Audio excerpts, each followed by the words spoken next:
بسم اللہ الرحمن الرحیم نحمدہ ونصلی علی رسولہ الکریم۔ حضرات گرامی، برادران اسلام، نماز اسلام کے ارکان میں سے اہم ترین رکن ہے۔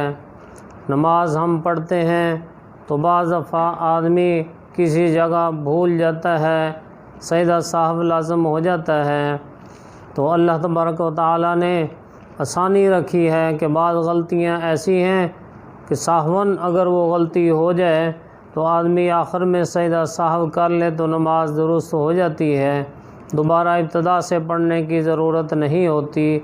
ہاں، اگر سجدہ سہو لازم ہو گیا ہو پھر بھی آدمی نے سجدہ سہو نہ کیا تو پھر ایسی نماز کو دوبارہ پڑھنا واجب ہوتا ہے۔ چند مسائل سجدہ سہو کے ذکر کیے جاتے ہیں۔ نسیان انسان کے خصائص میں سے ہے، تو انسان کہیں نہ کہیں بھول جاتا ہے۔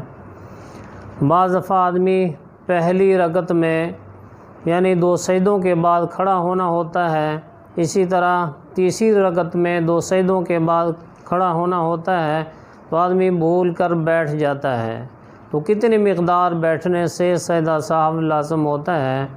تو اگر تھوڑی دیر بیٹھا ہے تو اتنی مقدار بیٹھنے سے سجدہ سہو لازم نہیں ہوتا۔ ہاں، اگر اتنی دیر وہ 2 سجدوں کے بعد بیٹھ گیا ہے کہ 3 دفعہ آدمی سبحان ربی الاعلیٰ کہہ سکتا ہے، تو اتنی مقدار بیٹھنے سے قیام میں تاخیر ہو گئی، تو اب آخر میں سجدہ سہو کرنا لازم ہوگا۔ بعض دفعہ آدمی 2 سجدوں کے بعد جب بیٹھنا ہوتا ہے، مثلاً پہلا قاعدہ ہے، 4 رکعت والی نماز آدمی پڑھ رہا ہے، 2 سجدوں کے بعد بیٹھنا تھا، بھول کر آدمی کھڑا ہو جائے تو پھر اس کے لیے کیا حکم ہے؟ تو اس میں تفصیل ہے کہ اگر بیٹھنے کے ابھی قریب تھا، یاد آ گیا یا مقتدی نے لقمہ دے دیا تو آدمی فوراً بیٹھ جائے۔ بیٹھنے کے قریب اس کو کہتے ہیں کہ نیچے والا دھڑ یعنی اس کی ٹانگیں ابھی بالکل سیدھی نہ ہوئی ہوں تو وہ سمجھا جائے گا بیٹھنے کے قریب ہے۔ تو اگر آدمی کھڑے ہونے کے قریب ہو گیا یا بالکل کھڑا ہو گیا، تو کھڑے ہونے کے قریب ہونے کا مطلب یہ ہے کہ نیچے والا دھڑ، ٹانگیں وغیرہ اس کی سیدھی ہو گئی ہیں، تو اب اس کو کھڑے ہونے کے قریب سمجھا جائے گا۔ تو اب یہ آدمی دوبارہ اتحیات کی طرف نہ لوٹے، یعنی لوٹ کر نہ بیٹھے، اب یہ آدمی نماز کو آگے پڑھے اور آخر میں سجدہ سہو کر لے تو نماز درست ہو جائے گی۔ اگر کوئی آدمی قیام چھوڑ کر اس پہلے قاعدے کی طرف آ گیا ہے، بیٹھ گیا ہے، اتحیات پڑھ کر پھر کھڑا ہوا ہے، تو اس کو بیٹھنا تو نہیں چاہیے تھا۔ اگر کوئی کسی کے لقمے کی وجہ سے، مقتدی کے لقمے کی وجہ سے بیٹھ گیا ہے، اتحیات پڑھ کر پھر کھڑا ہوا ہے، تو اس کا جو اتحیات کی طرف لوٹنا ہے یہ فعل اچھا نہیں ہے، اس نے برا کیا ہے۔ تاہم راجح قول کے مطابق اگر اس نے لوٹ کر اتحیات پڑھی ہے بیٹھ کر، بعد میں پھر آخر میں سجدہ سہو کر لیا تو بھی اس کی نماز ہو جائے گی۔ تو راجح قول یہی ہے کہ اس صورت میں بھی نماز درست ہو جاتی ہے۔ بعض دفعہ آدمی الحمد شریف پڑھ کر سوچنے لگ جاتا ہے خاموش ہو کر کہ اب کون سی صورت پڑھوں، تو اگر آدمی 3 تسبیح کی مقدار خاموش ہو کر سوچتا رہا کہ کون سی صورت پڑھوں، تو 3 تسبیح کی مقدار خاموش رہنے کی وجہ سے سجدہ سہو لازم ہو جاتا ہے۔ اسی طرح اگر آدمی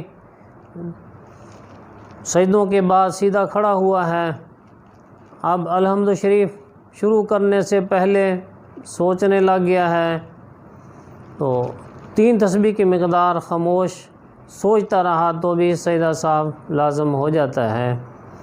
اس لیے احتیاط کی ضرورت ہے کہ آدمی ایسے مواقع سے بچے جن سے سجدہ سہو لازم ہو جاتا ہے، ایسی غلطیاں نہ کرے۔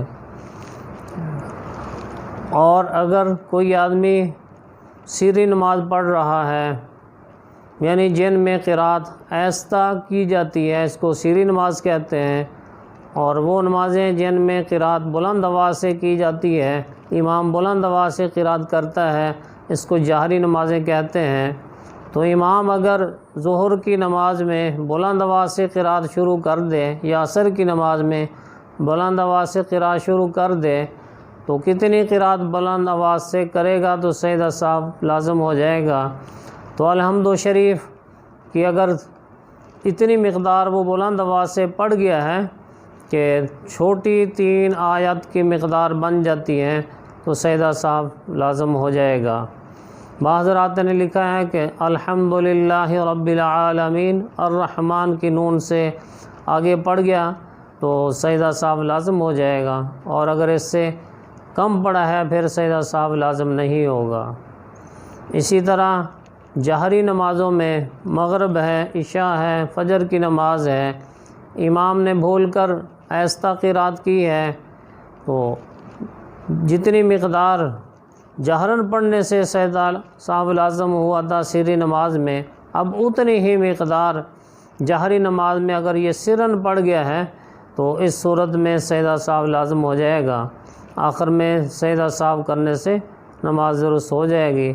الحمد شریف آدھی آہستہ پڑھ گیا، پھر یاد آیا میں نے تو قرات جہرن کرنی تھی، تو جب یاد آیا فوراً وہیں سے قرات بلند آواز سے شروع کر دے، دوبارہ ابتدا سے سورۃ فاتحہ پڑھنے کی ضرورت نہیں ہے۔ جب یاد آ گیا تو فوراً وہیں سے جہرن قرات شروع کر دے اور آخر میں سجدہ سہو کرے۔ اللہ تعالی ہم سب کو نماز کی حفاظت کرنے کی اور صحیح مسائل پہ عمل کرنے کی توفیق عطا فرمائے۔